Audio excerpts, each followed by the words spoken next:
Hello and welcome to another episode of Sports and Songs podcast. We're on season 4, Andy, episode number 6. Tonight is a sports edition only.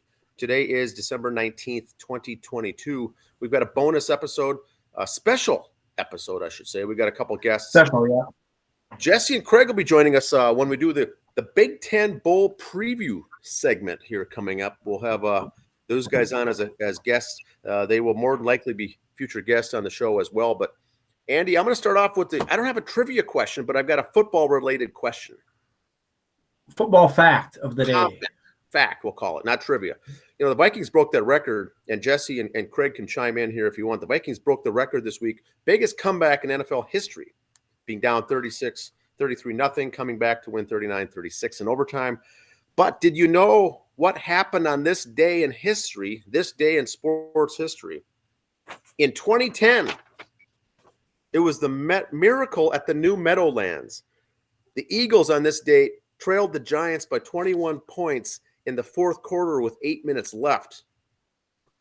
And the Eagles came back to score 4 touchdowns in the final 7 minutes, including the dramatic walk-off punt return for a score by Deshaun Jackson. Was on this date in 2010. Giants lose to the Eagles. Now, Craig, that's your team now, right? The Eagles? Yeah, it's adopted team. I'm still a Viking. Oh, maybe, yeah. Still a Viking. He moved out there. He's going to probably become an Eagles fan, but right now he's, I think, anything else. But he's slowly getting into Eagles country there. But yeah, the Vikings had a big comeback. The other things that happened this weekend, Andy, we had some title games. D3. Yes. D3, D2. Division 3. Here we go. There we are. Got the screen up there. Division 3, North Central Illinois did defeat Mount Union for the Division 3 championship. D2, Ferris State over the Colorado School of Mines. Now, of course, we're talking bowl games. Had to put the Bison up there because they will again be down in Fargo South, down in Frisco, Texas, playing the Bunnies for the title. I tried to get some pictures of the FCS championship, but all the pictures had Bison players behind it, so I didn't really want to show favoritism there. But the Bison are going for their 10th title. Another trip down there again. The thing is in Fargo, what they do is when the season begins, people there buy their tickets for Frisco and get rooms already right when the season begins because 90% chance of going. So they've loaded up their tickets. Now, South Dakota State in the final rankings was the final number 1 ranked team in the nation. Yep. Okay. So the Bison will be the underdogs here, but they always put up a good showing here on the home final stretch here. Now, the Bison, they played the Incarnate Word there. We talked about them last week. The Bison were down 14-0 in the first quarter. The Incarnate Word, yes. They just came out and pounded it to the Bison right off the bat, and I'm like, oh, my God, this is scary. The Bison chipped away, picked away, and came back. The Word had some great players on their team. I was very impressed. Their coach is moving on to another team next year. I forgot where he was going. I had it written down, and one of the interns took it and used it to roll up something on it. But anyway, one of the interns here at the show. Yeah, Kevin's training a new guy, and so he didn't know what was going on. But of course, so that coaching staff's all leaving, but they got some good players there. Watch for them next year. But again, it's the Bison's trophy to lose this year. They'll be playing down in Frisco, January 8th at 1 p.m. Central Time. Always a good game at FCS. Always good. It's 2 conference teams going against each other. The Bison had 2 losses this year, 1 to Arizona and 1 to South Dakota State. South Dakota State, only loss this year was at Iowa, first week of the season. So not kind of lost against each other. It was against the big boy schools, and both were barely losses. I think South Dakota State lost 7-3. The Bison game was fairly close too early in the year, so should be a good one. Excellent. But we will start December 27th. Guaranteed Rate Bowl. Here we go. Big Ten. Wisconsin 6-6 against Oklahoma State 7-5. Wisconsin a 5-point favorite right now. Yeah, this is going to be the most boringest game because But Oklahoma State's starting quarterback is in the transfer portal. He's not playing. I think Graham Mertz of Wisconsin is in the transfer portal also. He is. Yep. So I'm looking at a 17-13 game, Wisconsin. Now, one thing about Wisconsin here, it's their 21st straight bowl appearance for the third longest streak in football right now. So they keep in there. And here's the other thing, like I said, the transfer portal. Oklahoma State's got the better record, and Wisconsin's the 5-point favorite. Yeah, I think Spencer Sanders is not playing, so I think that's why it's the favorite. Yeah. Last year's winner was Minnesota over West Virginia, 18-6. And this is So on Big Ten. ESPN.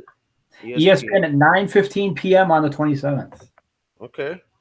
So, darn, it's been past my What's your bedtime. what's I your will go thoughts, Jesse, on this one? I boredom, to be honest with you, is what I think about this one. Be two teams that just are not going to move the ball. It's going to be. I'm not sure if you guys played any ball in high school, but it's going to be your 3 yards in a cloud of dust type of game. I don't anticipate much for entertainment value. I do think that the Cowboys will end up winning this game. I just don't see Wisconsin having any offensive showing. They'll play some D like they do. But I see Oklahoma State winning this game. I'm going to guess somewhere around 18-13, somewhere in there, 20-13. Gotcha. Nice. Awesome. Late starts. It is in Arizona, so I won't be watching it. It's on past my bedtime, so I won't be watching it all. Wow. Yeah, Wow. you're not going to miss much. Or if I can't fall asleep, I'll turn it on and fall There asleep. you go. So, That might be here better. for Insomnia Bowl, it should be called. The Bad Boy Mowers Pinstripe Oh my Bowl. goodness. Don't tell me money don't buy you a bowl game. Syracuse and the Gophs. Oh, yeah. 1 p.m. here in the Minnesota time zone on the 29th on ESPN. Gophs 8-4. Syracuse 7-5. Gophers are a 7-point favorite going into this game. That Yeah, defense. that's what they should. I mean, Syracuse is. I mean, they started out 6-0. They've limped into this game. I know that they. I think BC, I believe, they beat Boston College to at least end with a winning record to back their way into this basically local game for them. But yeah, the Gophers should win this game pretty handily. One thing PJ does is he gets these kids fired up for games like this, and I think Gophers win this one pretty handily. Is Mo playing for the Gophers? Most playing, you know what? These guys, you see a lot of players on our teams, they do end up opting out of these bowl games. For whatever reason, PJ gets to these guys. The Gophers, for whatever reason, have not, they haven't, they played these bowl games. I mean, even last year, Fale played in that game last year. Bateman didn't, but yeah, Mo's playing. Yep. And I'd be interested to see who starts at quarterback. I mean, I'd start Ethan, but I wouldn't be surprised if PJ gives Tanner one last start on his way out. For Mo, for example, we'll use him for the example here. Could a bad performance here hurt him in the draft, or do you think his draft status is kind of locked in already? It's locked in. Okay. I agree. And Okay. why wasn't he up for running back of the year, or was he? It's that M on his helmet. Yeah, because he had 1,500 yards rushing and 19 touchdowns. And nobody gave him any props. And I Well, they think gave him that- props, but there was other guys who were also very good. Not like that. Not Well, like that. The kid from Texas, and I guess who was it? The Michigan kid. They had big numbers. Yeah, not like Now the No, I agree. No, Mo. I mean, I don't know, but it's probably the M on the helmet. I guess what it comes down to. All right. hey, We'll go on. Craig, what's your thoughts on this ball game here? Oh, my thoughts. Well, Gophers defense is going to win it for us. I think it's going to be a 23-16 game. Gophers. Okay. Yeah. Last year was Maryland over Virginia Tech, 54-10.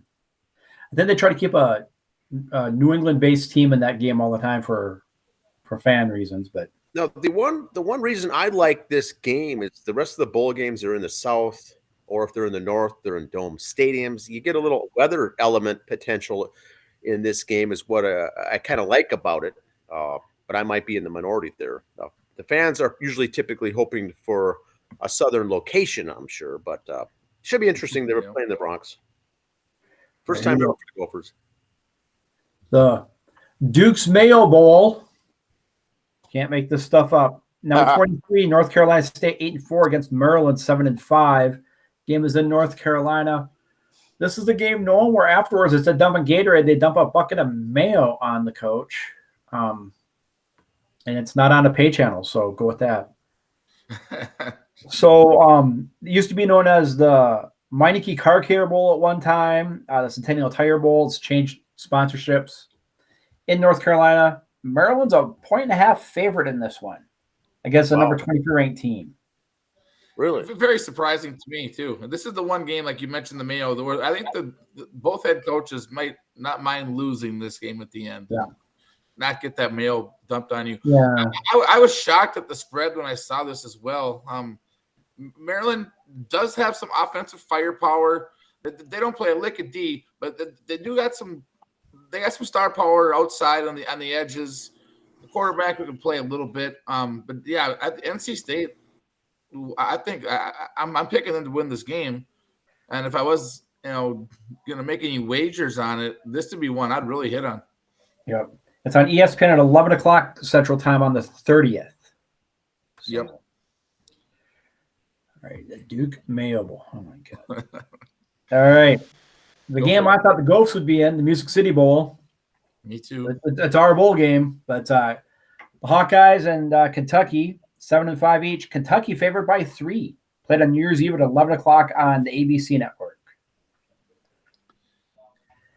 Hawkeyes, are they overrated? I mean, Kentucky's favored by 3. Is Kentucky going to crush them, or can Iowa come back and win this game?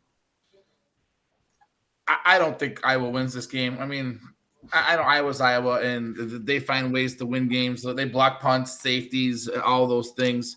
Kentucky, they're not just a basketball school anymore. Kentucky can play some football now.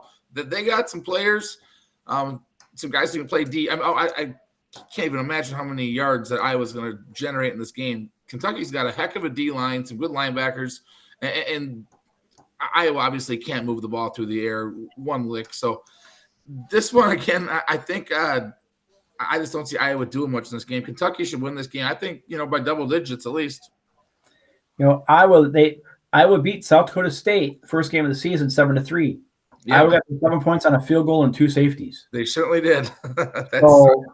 Nothing says Iowa football than 11-6 game. Yeah, Craig, what's your thoughts on this, Craig? And then we never got your thoughts on the last game, NC State and Maryland. So do both those back to back. He dropped off there for a sec. I think he's off again here. Should we move on, or you want to hold on a second? Yeah, we can go ahead and move on. By the way, real quick, just I know this is kind of not about this bowl game, but I see that Iowa just got a real good commitment from a quarterback coming in for next year. So they're moving on from Petrus, which will be good for that program. But for this game here, I got Kentucky all day long. This is on ABC, channel ABC network. Yep. The Cheez-It Citrus Bowl, LSU and Purdue, number 17 LSU. LSU's favored by 7 in this game. On the 2nd of January on ABC at noon. Purdue, I thought, was pretty good. I mean, they beat the Gophers. I mean, most teams almost did. But Purdue, I think, is better than their record. I think they might hold their own in this one. Their quarterback, Aiden O'Connell, just declared that he is out for this game. He is not playing in this game. So that's going to be a huge blow for them. And their big Okay, scratch that. LSU by 5. Yeah. Without O'Connell and that, was it Charlie Jones? I think his name. Yeah, Charlie Jones, their 5th-year receiver. He's going to skip out for the NFL draft as well. So 2 huge, losses for the Boilermakers in this one, going against a team that is also losing some guys, but obviously has so much more depth. LSU's 2nd, 3rd stringers are, 4-star recruits. That's where this is really going to, I think, play a role. And LSU's depth against Purdue's depth here is going to be tough for Purdue to overcome, I think. And we talked about the last bowl game was Iowa against Kentucky. Those two teams played in this game last year, with Kentucky winning 20-17. So we move on. Now, Craig's back. Who's back? Craig, Okay. are you back, Craig? What's your thoughts on the Purdue LSU matchup?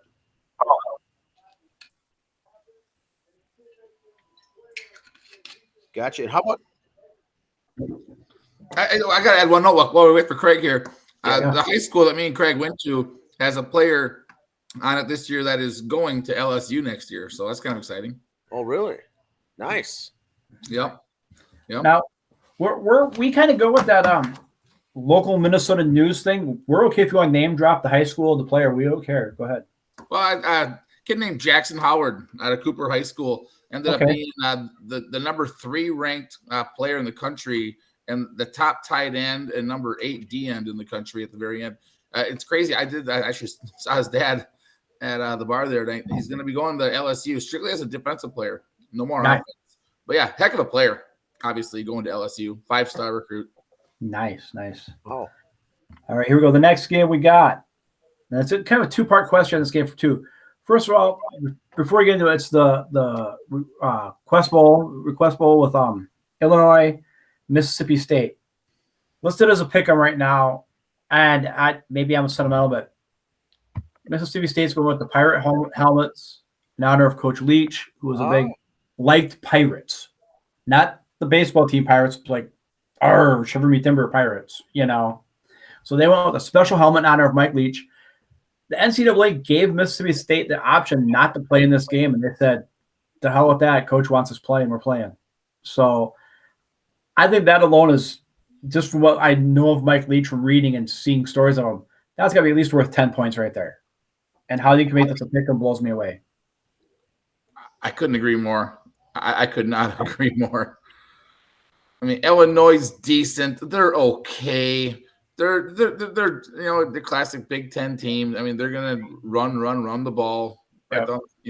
and they're gonna play some D, but not enough big plays. And I think Mississippi State has a good hand here. And like I said, I mean, this is all about these players and that coach. And I was a huge Mike Leach fan as well. So Yeah. really sad.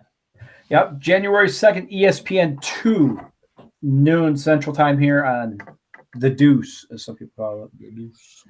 Now, in a bowl game that used to mean something, now it's just in the mix. The Rose Bowl. Oh, man. Number 8 Utes against number 11 Penn State Nittany Lions. January 2nd, 4 p.m. on ESPN 2. Utah is only a 2-point favorite. yeah. Go ahead, Craig.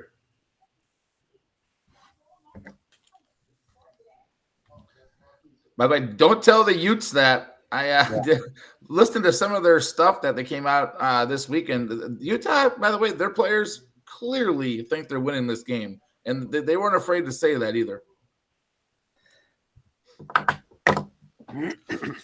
They must be feeling pretty good about themselves after disposing of the Trojans in that Pac-10 championship game.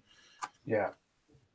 And the Pac-10 championship game ain't going to mean much in a couple of years when UCLA and USC leave and other schools all leave and everything else. Yeah, that conference is dissolving before our very eyes. Yeah, that Mountain West is going to be more powerful than them pretty soon. Agreed. Yeah, and I'm not sure. This might be a whole nother show that we could do because I could go on and on about my thoughts on these mega conferences. I mean, maybe I'm not for change in general, but not a fan of what they're doing with these, with this money grab. Let's just call it what it is. Yeah. Well, these bowl games, a lot of them aren't really tied in with the NCAA anyway, so that's why the players can sit out. Now, Jesse and Craig went to this the Penn State Gopher game earlier in the year. They've seen them the Nittany Lions already this year. Yeah. Any thoughts on that, Jesse? Yeah, well, you know what? Real fast defense, very, very fast.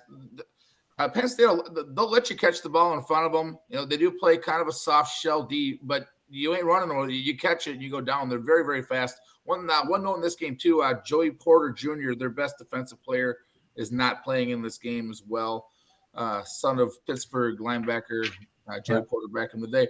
But you know what? Penn State, they've got some firepower. They got some good backs. I mean, they recruit well.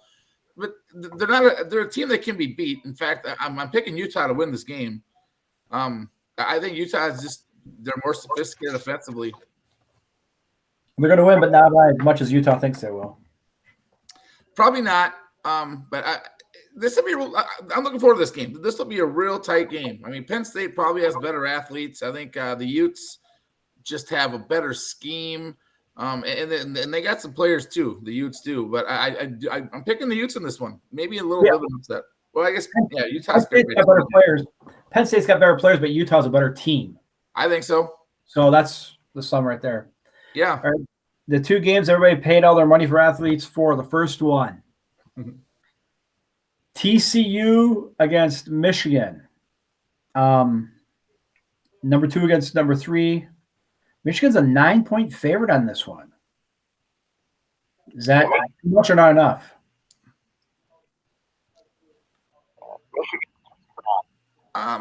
I think the spread's decent personally. I mean, last we saw TCU, they were losing to Kansas State, and they were losing bad early.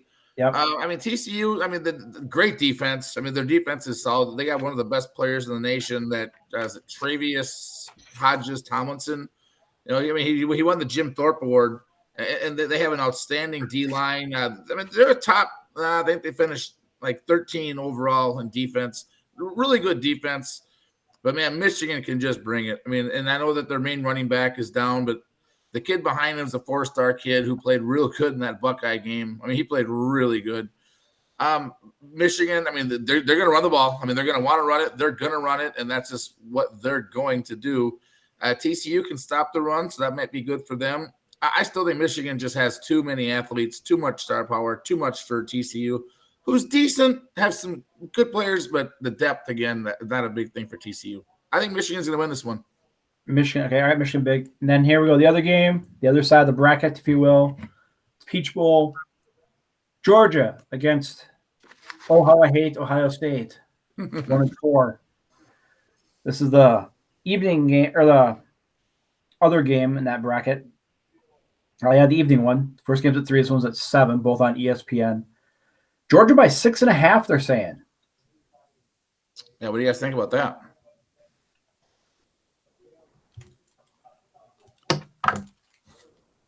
I mean, Georgia's good. I mean, I don't think they have 5-6 guys drafted in the first round after the defense last year and just completely reload to have the best defense in the NCAA again this year. I mean, obviously they're recruiting at a very high level in Georgia. You just can't run the ball on them. They give up under 80 yards a game on the ground. They're only giving up 250 yards, altogether. That defense is it's a lot. I mean, they just routed LSU. It was a 50-30 in that championship game. The quarterback's a game manager. He knows how to play. He doesn't show off much, but he gets the job done, throws for high percentages, and just, finds open guys who make people miss. Georgia's just loaded. I think Georgia's going to win this game. They have to do two things. They got to stop that passing game. They got to stop Stroud and stop that Marvin Harrison. And after that, the Buckeyes can be beat, and they can be beat especially on the back end defensively, as we saw Michigan do to them that last weekend in November. So if the picks are right and we're right, Georgia, Michigan, who do you got taking the trophy home on January 9th at 6:30 on ABC? I just don't see anyone beating Georgia. I just don't. I think Georgia's going to win this one. What kind of point spread would you put on that one? If you were in Georgia, Michigan, I would think I'd right about 6.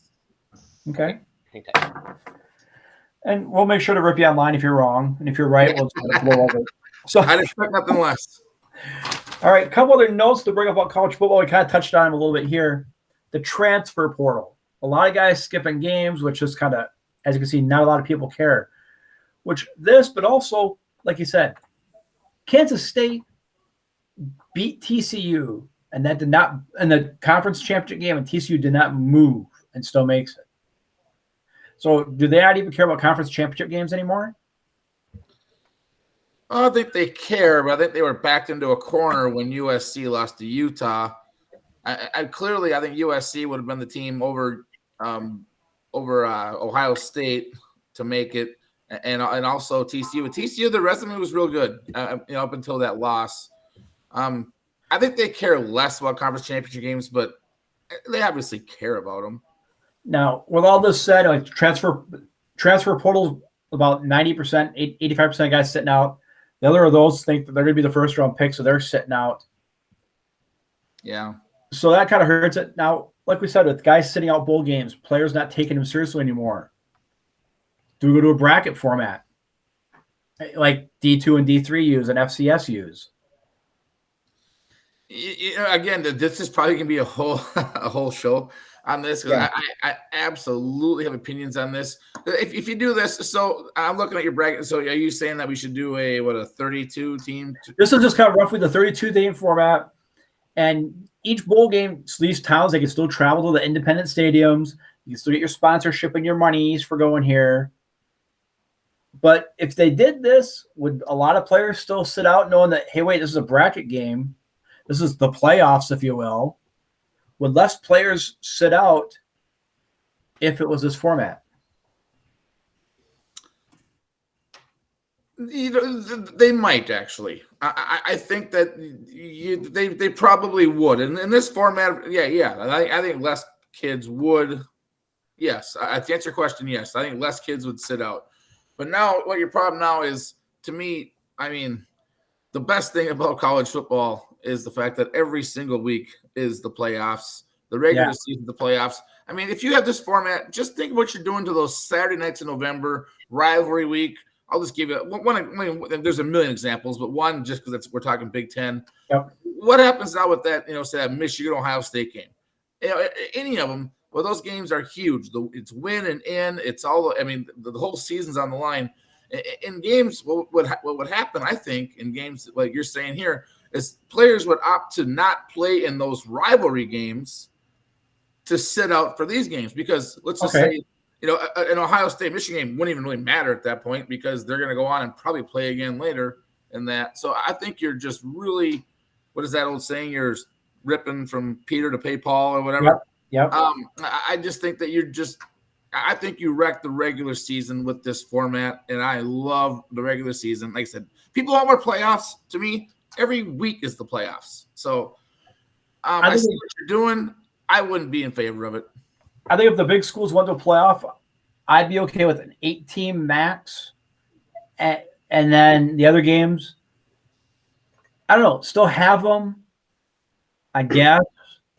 But if you go to 8 teams, you're going to have super conferences pretty soon. I mean, the Big Ten's going to have, 16 teams in a couple of years? No, they'll get to 20 eventually. Yeah. So either that or if you just go to the Final Four, the winner of each conference. Because they got 5 conferences now. They'll be down to 4 pretty soon. Big 8 one is dropping.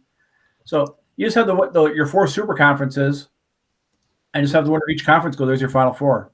And the other thing I don't think they'd ever pass with this deal is that's just if they want to keep any sort of, they want to have a straight face about, calling these kids student athletes. Right. I mean, if you're going to even somewhat, even wink, say that, to add all these games would just, they would take them out of school for too long, too much time for injuries. It would be quite a bit.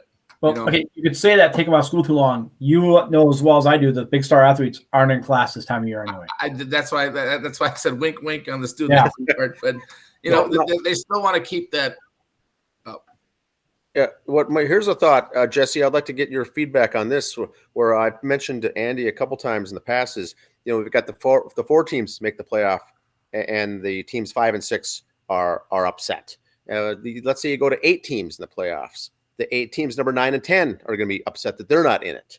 If you go to a 16-team tournament, those teams on the bubble are always going to be complaining, and it's going to just keep getting bigger and bigger and bigger, and you can't get a 64-team tournament like the other sports. So you're stuck regardless, and so you're kind of in a pickle, like you mentioned earlier, Jesse. Any thoughts on that? No matter how many teams you're going to have in the playoffs, still you're not going to make everyone happy.